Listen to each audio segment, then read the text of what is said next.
This is the Musketeer Coaches Show, and it's right here on Fox Sports Radio 620 KMNS, brought to you by Bob Rose Point After. Always a great place to watch your favorite teams is Bob Rose Point After. Get the wings. It's also brought to you by Knife River, the Musketeer Coaches Show, and Sioux City Ford. Luke Strand is with me for the final Coaches Show of the season as we go into the off season for the Sioux City Musketeers. Sioux City came up short last week against Sioux Falls in the playoffs. It took 4 overtimes and everything else in between. We'll talk about that. We'll talk about all the accolades at the end of the season. Got a couple new additions because of dispersal draft. As soon as you're done using Bobby Brink, the U.S. team will take them. We got a lot of things to cover in this one. Well, let's start with the games and stuff like that. Sure. Okay, obviously, hard-fought series with Sioux Falls. Yeah, I think as the years progressed, I thought our games were close. It was nice to play them a full roster or closer to full. That made a difference on the stretch, and obviously, playoff time. Execute power play, execute penalty kill, and win 5-on-5 is a huge interest there. Well, we look at it, and just those it's those little things that mean a lot when you are matched up pretty darn even. Yeah, I just think as the contest is, and the teams are so close, every little detail there on that side of things will matter for us for sure.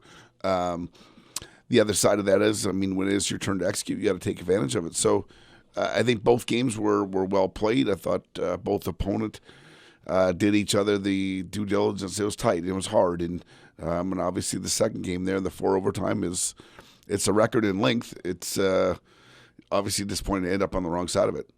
Yeah, talk about that. You ever been part of a long extended overtime and the grind and the feeling of these players, and what do you do during those intermissions in between the sudden death overtimes? Yeah, it's different. It's different. Obviously trying to pound some food in them, get their fluid intake up to where it needs to be, kind of just let them focus. And you can't cloud them more with as they get more tired, their brain goes dead first, and so I think sometimes the less information, the better, but just to encourage them about why we're here and what it means to be here. 17 minutes had to be a long time, not only for your coaches, but players and everyone in it. Because I talked to a lot of fans that it was so intense. And does that clock, go backwards sometimes or what? Man, you're talking in between those intermissions? It's funny. I think at first it buzzed through, and then it then it was a long tick. It's an exciting time. I think that's the league is based on parity. The league is based on things that make things of this interest that they occur. So it's like I said, it's a sour taste to not be on the right side of it. Yeah, it moves on. It happened. The intensity, the excitement, all that stuff. Would you have wished to start with someone else than Sioux Falls? Because I can look on the outside, okay, the record, Sioux Falls had that series, but everyone else, you were very close one way or the other. You owned a couple series, but is that second guessing? Yeah, it's sure. That's where the placement was, so it didn't really I don't know. I'd like to play Sioux Falls when we were closer to healthy than not. We had not been that case. So as the season ends, they're like game 2, Krenz, he blew up his thumb, so we'd be down a D. Vids didn't play, so maybe he's back. So maybe there's a wash on that. So it's too hard for me. It's you take what's next and you do what you need to do against that opponent. And as it wears down, I'm sure. Speaking with Scotty a little bit there, there was a pretty beat up, tired group, and we're able to win the first one in Waterloo there, and then get blown out there the part 2. I think they're probably going, hey, we can split. We'll be happy. Split on the road right away, and I think have a chance to come back home, I think, tonight and tomorrow. So I think it's funny because as coaches, you go through it as friends and colleagues in the business. You go through it, and to hear Scotty after the game be like, you should have won. Like, yeah, you're right. And da-da-da-da-da. I could keep using analogies, so I'll stop on air. Let's go to the players, okay? After, end of series, all that stuff aside, how much does a player grow at a game like that, or even a playoff series that's so tight? Yeah, I think there's definitely moments of that. I think there's at the end, I think you figure your responsibility to one another as a person, as a teammate, as a friend, as a player is so immense that the emotion was high. It will never be forgotten. And it's funny, we go through exit meetings that are pretty intense about what it means and why and things to change. And I think as we just got through, guys, it was their excitement about what was here day to day and their growth in their personal life and on their ice was really important to us and prevalent. Well, it was obviously a season that you've had challenges, and I guess that's the other thing about. I mean, this is a development league, and you also want to win, by the way. But how much challenges and how much development did you guys go through with those challenges? Yeah, I think the adversity through injury, man games lost. I think the adversity through missing players for different tournaments and such. Suspension. I think you go through all those pieces. You look at some easy ones, some Anthony Kerr, like wow, where he was to what he ended. Krenz, what he started like, what he ended like. Callie and Kelly. You look at the ability to have to, he had to lug some heavy lifting there and some mail throughout it, and Fordo to step up and play and. That goes without even talking about like the Malky and the Steinmetz that really had to play different roles throughout our team that became invaluable and not only for us here this season but in the future as well. Look at your D that you had at the beginning of the year and how well they grew. You mentioned some already, but Nolan Krenz and then the two big boys. Yeah. Who would thought that Abs put those two guys together and they really blended together? They did at first too. They blended like a large bush moving around the rink. I'm like, come on, this is. And then what their game, their strengths on strength, made them very effective. And you look at Tommy Passon, where he came here as a very probably naive German young man that had a lot of growing up to do. That went through what he went through and really capitalized on ice time and training. Then you get different, things that happen during the year. You get Samuelson and Vidoli back from college. That's an experience in itself because of the transition there and what's needed to be done.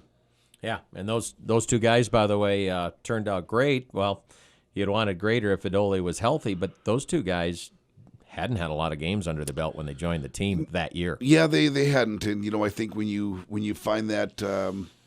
The one thing about coming back from college is you find guys that you really see their makeup, their DNA, because I think there's a little bit of humbleness to come back.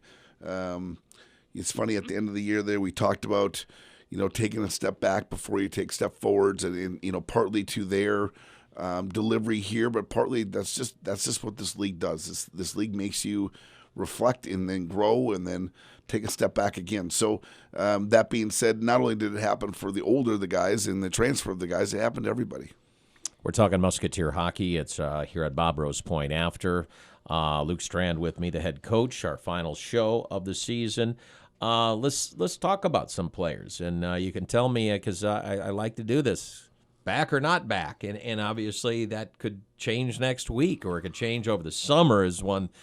You coaches really get nailed by these colleges sometimes, but and then we can go through that. Well, let's start with the D. We always talk about scoring points and stuff like that, and we can talk about the individuals. I know Luke Johnson is not going to be here, but what a captain he was. Terrific captain. I think you saw, a year ago, you see Johns come here, had to find his way to what he was this year, not only to our group on the ice, but his performance as a captain was extremely high-end, and like a lot of the guys said, best captain they've ever had. That's a volume ringer for everybody to hear and really understand. Adam Samuelson back?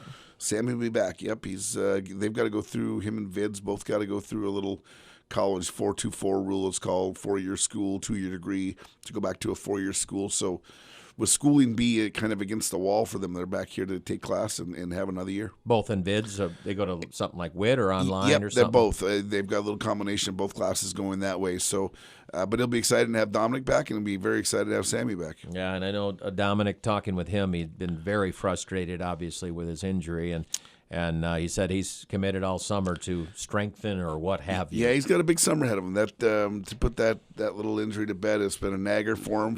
It took a year of his career away right now. So he's got some work to do, and I know he's willing to and getting after it already.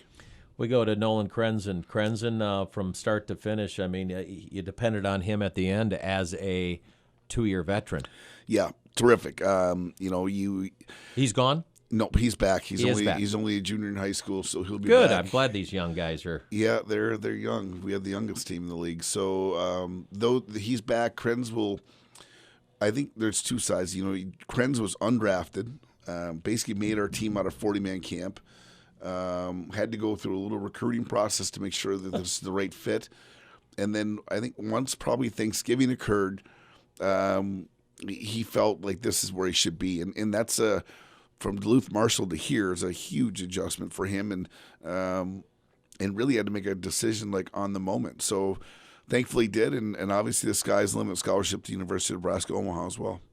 Got him, Anthony Kerr. We know he would, He's only a junior in high school as well. Yeah, I know, and the thing about him is, he's one. Okay, you got to make sure you play him so many times. Like you even decided not to play him. Yeah, I mean, as a tender, they're required to, I believe, play 54% of the time. So, which ends up being like 34 games this year. Outside of games. Injury, he's playing like 99%. He had, I think he broke some ribs, so that's what he missed. And even at that point, like he would have begged and pleaded and did beg and plead to play, and it was impossible. But University of Wisconsin commit back. I think you're going to see another step.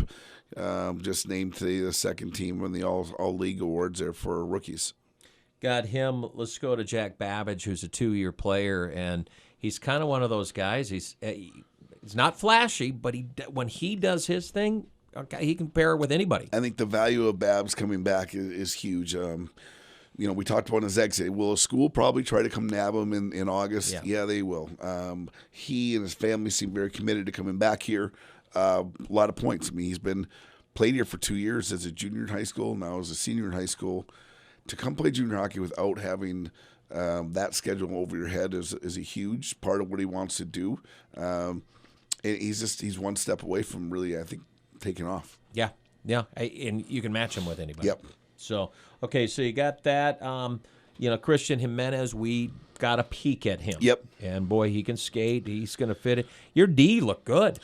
Yeah, I mean, I think you return those 6D there, and you add Jimenez, and there's going to be a couple others that are going to knock on the door. And I know there's a D or two here in the draft process that are really intriguing to us. And if it's an upgrade, it's an upgrade. If it's an addition, it's an addition. And and sometimes that depth, it's a position where you want to be as deep as possible.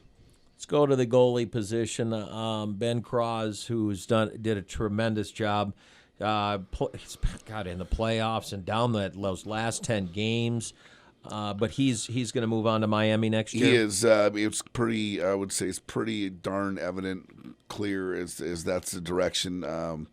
Great accomplishment for him. He did, like I said, he played his junior and his senior year in high school. He's only senior in high school right now. So, would there be an advantage coming back? For sure, there would be. Is there? A picture that I know they see at Miami as far as like, okay, they've got a senior there, and then as a sophomore, now he comes in, he's their go-to guy, but he's under their belt for a year and do some things that way. I can see that part as well. So had there not been a coach team at Miami, it didn't sound like he was predicted to go in, and with the change, they believe in what Ben's got the ability to go do. Jake Seibel, and we really didn't get a good look at him, unfortunately, because exploding fingers to illness to everything. Yeah. He didn't get the backup that you probably wanted to see yet. Yeah, Sibes had probably one of the rockiest roads a goalie can go through. He was predicted to play a few different times, whether there was injury, there was illness that kept him out. I think then there were some long periods of stretches there where we played Crosby and he was on the out, and then actually there was another time he was scheduled to go, and there he is sick again. So it's just weird, and I don't think as a goalie got into the rhythm that probably is what you need to there as a goaltender. Yeah, so we'll see on him, on the future with him, as we'll get to see the full picture. Aiden Harper snuck in. He got to play against the top team in the league. Got to, and I think he took it that way. And he also played in Fargo for a few minutes. Yeah, his play in actually big picture, his play in Tri-City was excellent. We played with a short deck. They played with a full lineup. He got thrown to the Wolves, and Harps is very technically on top of his game. He's going to have to continue to work on his strength and make some gains and some leaps and some bounds with those areas. But at the same time, very comfortable to say Harps will be here, and it'll be a great addition to our group. Well, I'll tell you what, on that's defensemen, that's goalies. Let's take a break, and we'll come back, and we'll chat about a lot of forwards that could be coming back as well, and maybe some future. We'll do some accolades at the end of the year, and new guys coming from Central Illinois, all that kind of fun stuff. This is the Musketeer Coaches Show. It's right here at Bob Rose Point After, brought to you by Knife River. Musketeer Coaches Show is right here on Fox Sports Radio 620 KMNS. Final show of the season. It 64 games plus some preseason and everything else in between. I can't say it goes by fast, but I guess it is here now. It's a blur. I mean, I think obviously the schedule length, the duration of the schedule is what's oftentimes weird, because we have a couple 1-game weekends. We had an off weekend. We had a 10-day break at Christmas. Then pretty soon it's a long year to pack those games in, and then to know like our schedule down the stretch there was crazy. Was crazy, but I mean, awesome experience. It was a lot of fun. It was a pleasure again this year. Characters on this team were awesome individuals, I have found. Yeah, big time people. I think as a coach, you see people for the player, but I really think like successful. These guys are going to have success in things they do forever. Yeah, well, successful on the ice, off the ice, everything in between.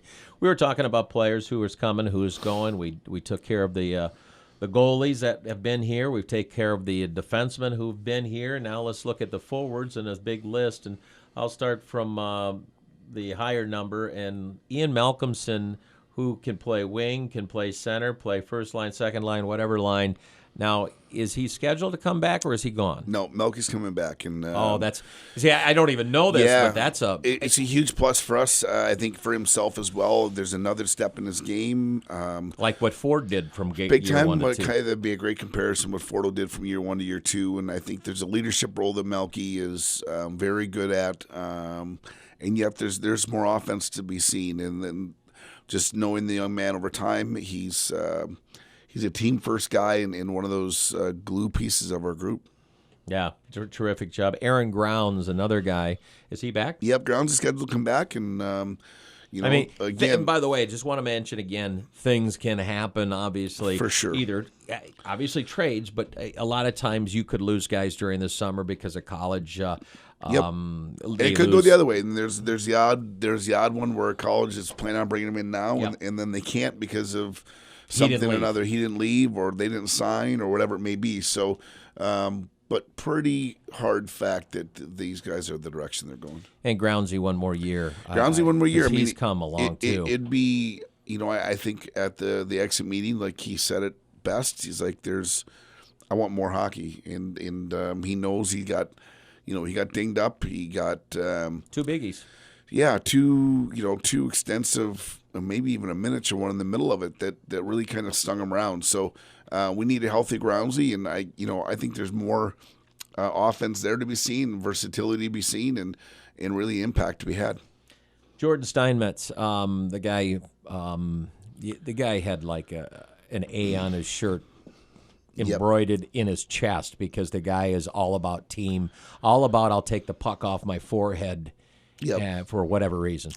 Steiny's committed to St. Lawrence University. They're going through a coaching change right now. Doesn't know the new coach. I would lean on the idea that Steiny wants to be back here, and if that's the case, there's a strong chance we found ourselves a captain. Yeah, that would be a shocker. And I know it's tough. They want to move on, but gosh, if they're patient. That's a big part. I think when you go through this step, and you want to be, when you enter wherever you're going to go to college, you want to enter there at the highest rung. And is there a gamble if he tells St. Lawrence like, hey, I want to come back, and they might say like, okay, we got to go find someone else? It could happen. I don't think he should sweat about finding another place, because especially now his body of work is so much bigger. People know a lot more about him, and I think people just saw the value of him as we just rolled through the year there. At any time. Sam Stang fans, Musketeer fans, got to see him a few different times, and he played like a veteran. Yeah, Stanger will be here. He's Full-time. Full-time, he'll be here. He's a senior in high school. As disappointed as it was, and it's funny, some NHL guys were, wondering where he is in the playoffs, and he was always scheduled to be back home. He's a baseball player. There's a chance he's a Major League Baseball pick. He's an athlete that from my hometown, and we've just always had the same understanding. Like, if you're ready, and when you're ready, you're here. And I know he's very excited about the challenge of coming in and having a full season, because he knows the grind that he's had to. He's kind of had spring break here a couple of times, and that's an easy way to play, and the grind is the hard way. Well, and the other side, too, and you got to respect a guy who's committed and stays with his commitment, too. Stayed with his word, stuck with his guns about being home, and it's a big part of what you want to preach around here as well. That's Stang. Josh Boyer, who came in late, and he fit in very nicely. He did. Boys was a young man we tried to trade for a really long time, and right now scheduled to go to Nebraska, Omaha. Do I think it will happen that way? I do. Do I think there's a wrinkle or two involved that could get him back here? There is. So, but at the same time, the expectation is Boys is off to college, will have an impact of himself, and a terrific young man with a big time future in the game. Let's jump to the top over here now. Noah Tussey, we got a little peek at that. Were you surprised how well he fit in right away? Yeah, you know what is weird? I think his 40-man camp, when he came together, and the 40-man camp game is where we bring in all of our affiliates, and we play head-to-head against Sioux Falls there in late July, and Tuss was good. Like, he did a nice job, and then he had kind of a bland winter would be the best way to say it. He had a little bit of a nagging injury. High school hockey isn't really his cup of tea. Like, he's got a little too much hair on fire for high school. But yet he's a scorer, so you want to put him in those situations to score. He came here, scored, came here and gave us a shot in the arm, but at the same time, I think we all saw that, he's here for a bit. I mean, he's not headed to Minnesota anytime soon. So if it ends up being right away, it'd be great. If it ends up being before and after, that could be the case, or it could be here full season.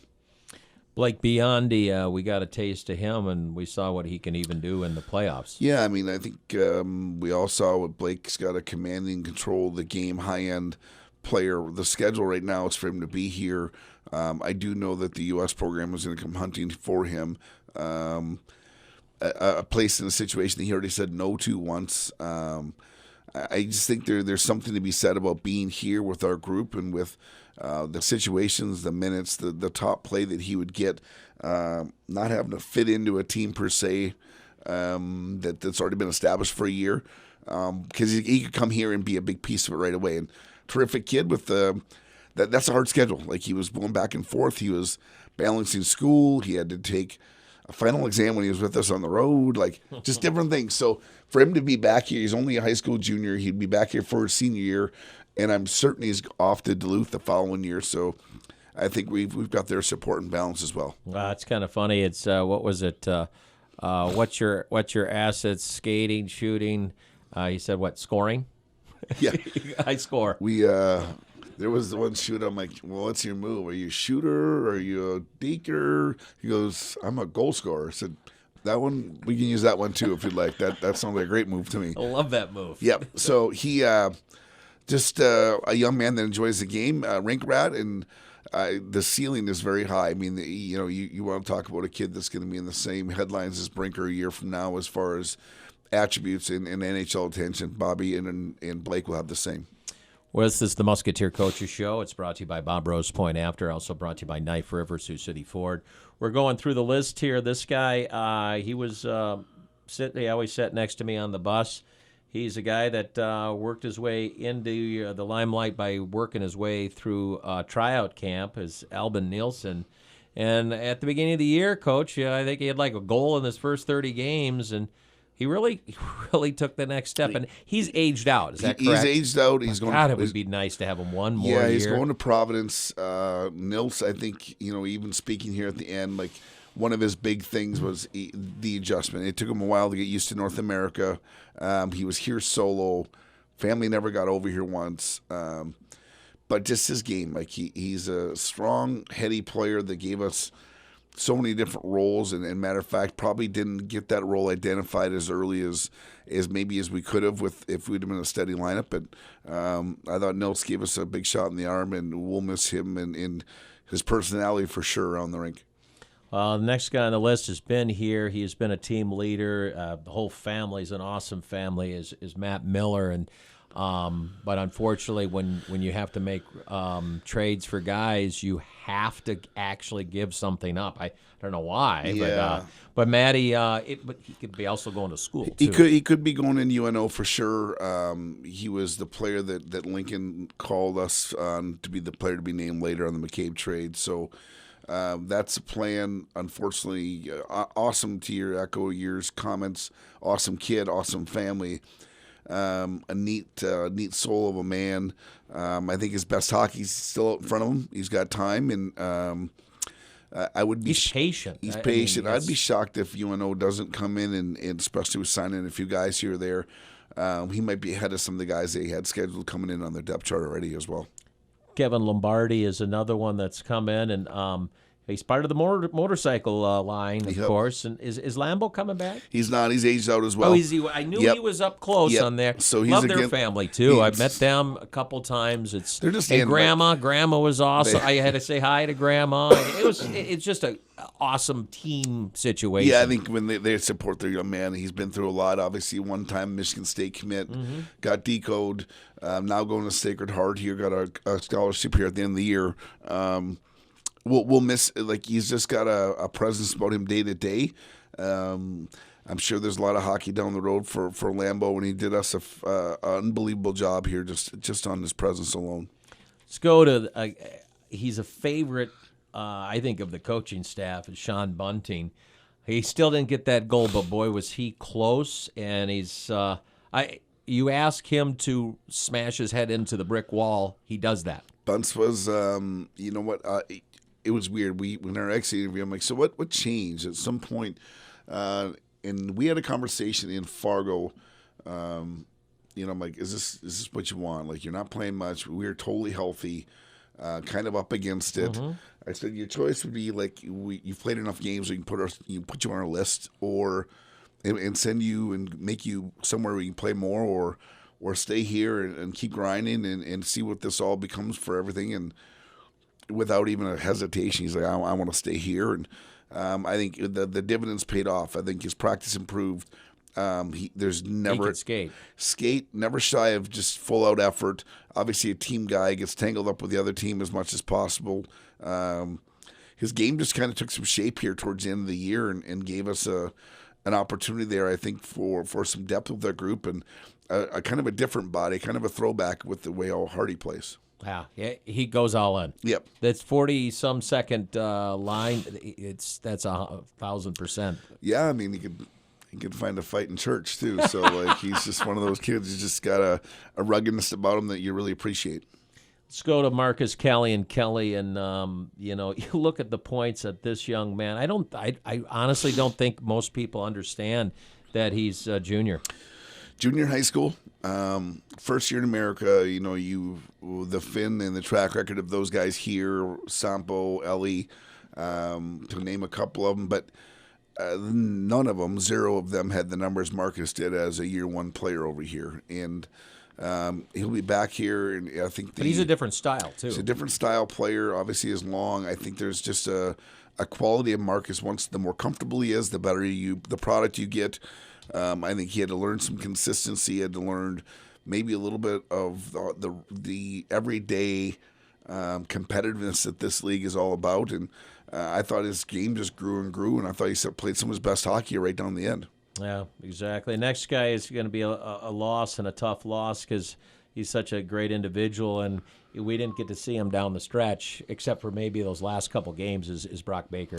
Yeah, Bakes was two-sided. I think obviously the injury to Bakes was huge, and then the other unfortunate part of what's all happened here is in the Boyer trade for Madison, the player to mainly that they chose was Baker. So Bakes will be off to Madison and going back home if that's the team he decides to play with. And just a young man. We all hugged it out and said, if there's ever a way to get you back here, like you're a guy that I would love to coach every day of the week. So he's one of those kind of players. I think there's, actually St. Cloud's got some interest in bringing him in sooner rather than later, and you kind of hope they don't for his own good because he missed some significant time this year that would have made a difference for him. Well, Yami Neiman, and as a kid that a young man that was not going to be playing on this team this year and made his over. He's awfully, awfully young. That's what you got to look at. And the other side is his upside is talented terrific. kid. Maturity-wise, he is young. He's just got to dig in some things that way. Can be back here for a couple of years. And 01. he's a late 01. Oh, yeah, 12. Yeah, 01. so after Care being the only 02 we had, then there's him. So it's one of those steps. I think progression-wise, as a family, they got to make a decision, like if North America is what they want to do, or if going back to Europe is. Yeah, that's a tough scenario for foreign-born players. Devlin McCabe, we didn't get a good chance to see him. Is there a chance we see him back next year? There's a chance. I really liked what he did out there. Big time. And I think you don't see it because it maybe wasn't goals, but it was assists. How much was he involved in a lot involved of and sneaky player, quick stick. I think there's every time he chances or he's around the puck, there's a chance of something good happening in that regard. So Dev is home, just trying to go through a little recovery process here, and I don't know. Right now, he's scheduled to go to Duluth. There's a chance he doesn't go into Duluth, and if he doesn't, we'd love to have him back here. Let's go to some guys that people might know just a tad bit. One of them is Parker Ford, and we've talked about Parker, obviously. He's I'd love to have seen him on a few different lists at the end of the season. I'd love to have seen him at a couple things. He did go World Junior A, and, he only did awesome there. And this kid, and you even told me last year that you're not seeing him because of the injury last year. And that was significant. Broke his thumb at the beginning of the year. He breaks his thumb at the beginning of the year. It's a 6-week plus injury, probably another 4 weeks to get back into it. So now you're talking almost 3 months of the year while everyone else is taking off. He's trying to catch up. I thought we had some great play out of him at the end of year one, and I thought this year was just that. Consistent, heart, soul, never short you, all Musketeer, like great family as well. Yeah, he'll be moving on. Guy named Martin Pospisil, which I think, in my opinion, got hosed by this league a little bit. The guy was he's a caring individual if you actually talk to this guy. Big time. He plays hard. And you know what? I would say 75% of all the penalties, because, of course, that's what he is. All those penalty minutes were because of him sticking up for team. He had more penalties that were definitely involved with him doing the policing of the ice versus monitoring himself.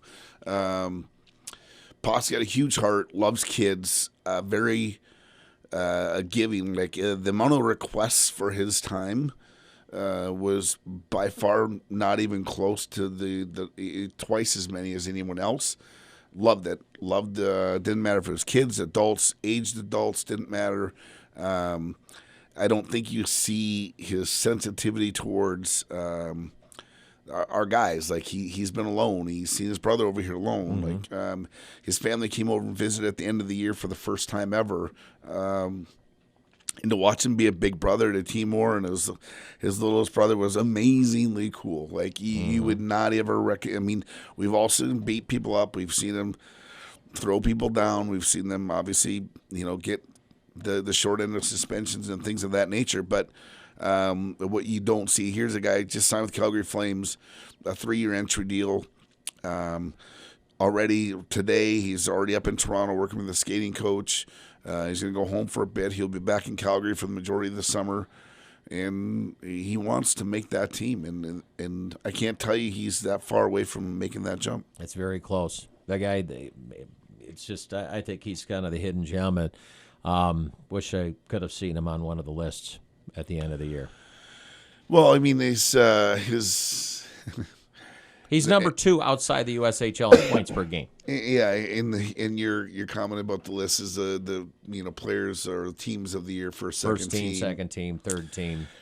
I mean, maybe he's on his own team, and that's a little bit of what he An is. NHL team. Yeah, I mean, there's something to be kind of snarly said about that, and because I got to tell you, between the points per game, but just the impact that he has every game he does play, you know when he's played, and you know when he didn't play. Got him, and we can finish off with forwards and Bobby Brink. And Bobby Brink, I asked you this before. Did you expect the explosion this year of what he does, not only point wise, what he did for Team USA, what he's done for everything? He's just he's a hockey player. So right now he's over playing for USA, and today the points he gets right now are the same points he got for us. He made that decision a year ago not to join NTDP, but rather stay back in high school and play, and then join us this year. He made the decision this fall to make sure he stayed here for the rest of the year. He made the decision after we lost out of the playoffs when NTDP asked, like, do you think this kid would want to come play? There he was. He was throwing up. He could use a break, but no big deal. Throwing up from exhaustion. Couldn't even get on the plane. They had to fly him out the next day because he wasn't even ready to fly yet. But yeah, he's over there and doing his thing. So, it's weird. He's only a junior in high school. He's accelerating in school. You're going to see he's got a busy schedule coming. He's got the NHL Combine. He'll have the NHL Draft. He'll have NHL, whatever team drafts him, development week. He'll have World Junior tryout. That kid's got a boatload. So on the weirdness, if it would ever happen that his schooling didn't get done in time, unbelievable. Welcome back. But the likelihood is very little that we would ever have a chance to see, and maybe even a player of his magnitude again. Boy, it was terrific watching him. He has the puck. I think our fans, including me, go, if he has the puck in the forward zone, there is a great chance it goes in the Just net. A game changer. I think, you talk to forward zone, he's reliable in the defensive zone, and if people are upset at the end of the year he wasn't blocking shots, that was my fault because I told him not to. Like, no, please don't. Don't break your ankle again, and that's what broke his ankle. So, but just one of those players, just an absolute little hockey player that loves the game, a rink rat that those guys succeed, and you'll watch him on TV, gang, and he'll be very proud to say he played here. Well, one final note on Bobby was I go to, an ultimate finisher. I mean, I called the game-winning goal at the end of overtime in Central Illinois before I think the puck went in the net because as soon as Pospisil found him, the game was over. Yeah, I mean, it was. It was. There's no doubt. It's just one of those moments. I think anytime an electric player like that puts himself in a situation, one, you hope he gets the puck, but two, once he gets it, you can almost fold up your mic and go home because it's over. It's over. Yep. Let's take one more break. I got to recap just a couple other things. I know we're pushing the limits here, but Musketeer Coaches Show is right here at Bob Rose Point. Final segment, Musketeer Coaches Show here on Fox Sports Radio 620 KMNS. It's brought to you by Bob Rose, Point After, Knife River, and Sioux City Ford. Luke Strand with me, the head coach of the Sioux City Musketeers, and we go through all the players, all the accolades. We mentioned Bobby Brink, first team, by the way. Callie and Kelly and Kerr on the rookie team, right? Yeah, and it'd be a real shock to me if Brinker's not forward of the year. It'd be really hard for me to think that he wouldn't be.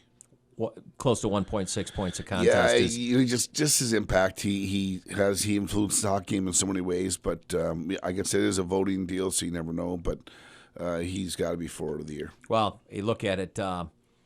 If he was MVP when you lost him to World Junior A. Right. I mean, it's a lot to be said. I mean, there he is. The impact he had at winning the gold medal there.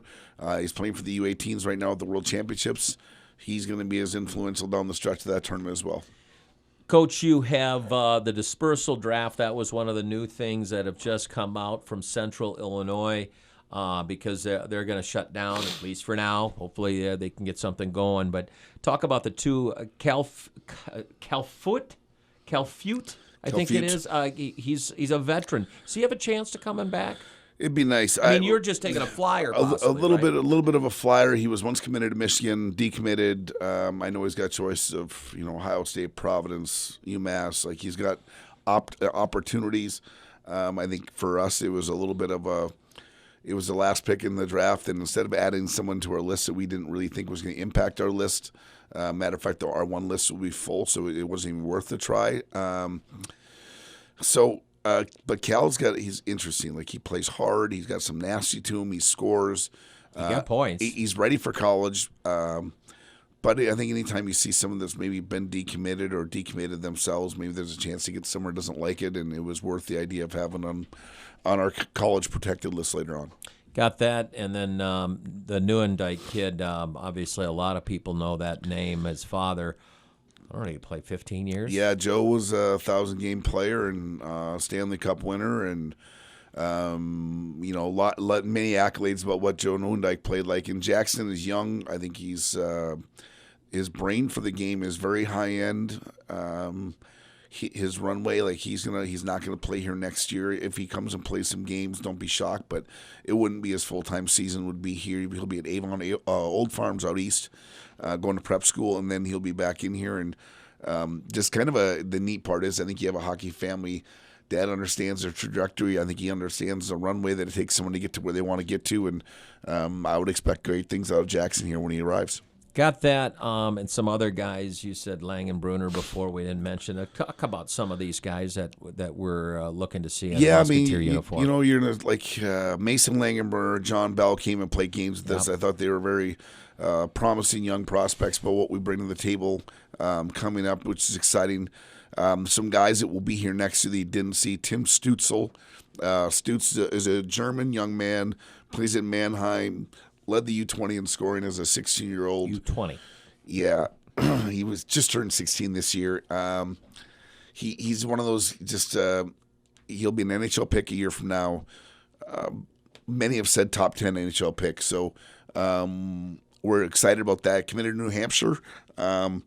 Being heavily approached and trying to be poached by many. Western. Yeah, by the CHL, but a lot by just European pro teams. It's like it's getting out of control. Actually, he might have to come over and live with me in the summer, maybe. You got an extra room, though. Yeah, we'll make that work. Yeah. The other, hotel. The other young man is Joel Mata. Mats is another Finn. He'll join our group. He came over and skated here this spring. Just big, strong, steady, bright future. Another one of that Finnish pipeline for us that I think has been a tremendous asset to us, but this kid fits. He might fit in a North American role quicker than some of the other guys did. You're saying he's got a little grit. He's got some grit. He's got skill and just competitive. Right now, it looks like the cupboard is definitely well filled up. You want to put some more pieces in there. What's the biggest thing you want to see in the draft, which is around the corner? Well, I think experience up front. I think we're going to have to find some older players right away to get us off the ground running as a forward. I mean, obviously, we were pretty comfortable with what's coming in at defense. If there's a goalie out there that says starter written all over him, it's going to be hard to ignore. And then, just internally, like with our futures draft, we want to make sure we're preparing, developing players, people, so when they land here, it's the best opportunity for us. And it takes a lot of time in that manner, but at the same time, the fruits of the labor are oftentimes so worth it. I do want to mention this because you're losing Keds. Yep. Keds, Kedron Orison, athletic trainer for the Musketeers, and heading up to Eau Claire. She's going to go get married first. She's going to go get married. It's weird. I think back 2 years ago, Keds called about the job and she wanted to get into hockey. She wanted to be as much full-time hockey as possible, prepare herself for whatever that next job would be, especially pro hockey. And then I think the idea is, like, you go through a couple years of junior hockey and you're starting to say that's a lot of hockey. She has an opportunity to go back home, be athletic trainer for the men's and women's hockey team. Familiar place for her. She went to school there. Familiar place for her with the idea she knows both those coaching staffs. Both those coaching staffs and I are really well connected. I think the idea that they're going to get someone that's worked at this level to go back there and work. One, it's going to be great for her and Jordan in their life as they started out together. But two, it's a more conducive job, I think, to have some family time. You lose her, but all in all, talk about, obviously hooking up again with Mark Abalon has been amazing. And I thought Ryan did a terrific job. You got Christian. It was a really good family. Yeah, I think the staff-wise, I mean, getting Abs back here was a big deal for us. You get Abs, I think, to come back, let him do as much coaching as possible that he can go do, influence the game, how he can influence. I probably take some things off his plate that he doesn't miss as being a head coach, but that's part of it. But it makes me better at those things because they're well taken care of. I thought Ryan grew as an assistant beyond. It's funny how much he impacted our thoughts and our preparation and our review at the end of the year compared to the beginning, just taking on that next jump. No one's got a more thankless job than Christian. Christian is, man, those hours, thank goodness there's not a time clock back there. He'd be in deep trouble because he just works. And then Andy Johnson, obviously Andy's out and about watching players and doing his part. And I think John brings a flavor to our group that his passion for our group is huge. And the idea that what it takes to get a job done like that is some kind of thankless time that he puts in. And but that's what he loves to do. And who am I to say, like, that's what you do? So yeah, and obviously front office, they do all their great things, and then Lloyd coming in. I out of time, but we know it's like a family. Front office, back office. Lloyd, who's in the front office or back office. Doc back home. Yep. It's a tight knit group, which is awesome. From and the moving Zaid parts to Heather to and then Jake rocks it, and then you get all our billet families, and you get all our sponsors. It's a lot of moving parts, and we're grateful to have it here in Sioux City. Perfect. We got to end this thing because I'm way out of time, but it's all right. It's Thank the way you. It goes. Hey, it was a pleasure, and till we see at the tryout camp next with the fans and stuff. That is the Musketeer Coaches Show, and thanks a lot for joining all season long. Musketeer hockey and everything else in between. So we got a little time off, so enjoy a couple things, then get back to the rink. Musketeer Coaches Show brought to you by Bob Rose Point After, also Knife River, and